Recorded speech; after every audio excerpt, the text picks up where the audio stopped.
Sebuah video miris memperlihatkan seorang balita berjalan di jalur menuju puncak Gunung Kerinci, sembari dipapah oleh sang ayah dari belakang beredar viral di media sosial. Dalam narasi video berdurasi 16 detik tersebut disebutkan bahwa balita tersebut diajak orang tuanya mendaki Gunung Kerinci Jambi hingga puncak. Dalam video yang dibagikan, tampak balita berusia 2 tahun mengenakan jaket tebal berwarna pink, celana abu-abu, sarung tangan, dan sepatu pink berdiri di jalur tanjakan di Gunung Kerinci, di mana di bagian bawahnya adalah jurang. Tampak balita tersebut ingin berjalan sendiri di jalur tanjakan tersebut. Di belakang balita tersebut terdapat sang ayah yang memegangi dan memapahnya.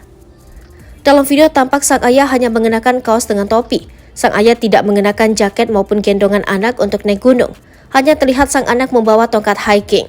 Sontak unggahan itu pun menuai beragam komentar dari warganet. Banyak warganet yang menilai orang tua balita tersebut egois. Orang tua yang mengajak balita naik Gunung Kerinci sampai puncak ternyata memperdayai petugas pos jaga pendakian Gunung Kerinci.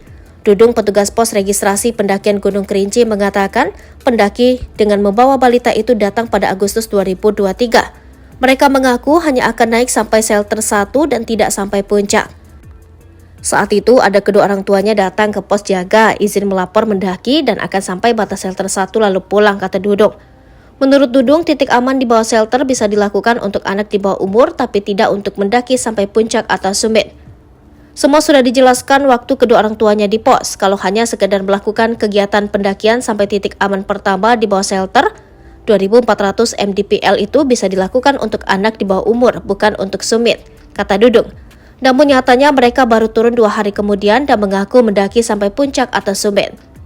Di sore harinya mereka nggak turun dan terupdate 2 hari selanjutnya mereka beserta guide, porter, dan kedua orang tuanya turun dari gunung dan mengatakan habis summit dalam keadaan sehat semua, ujarnya.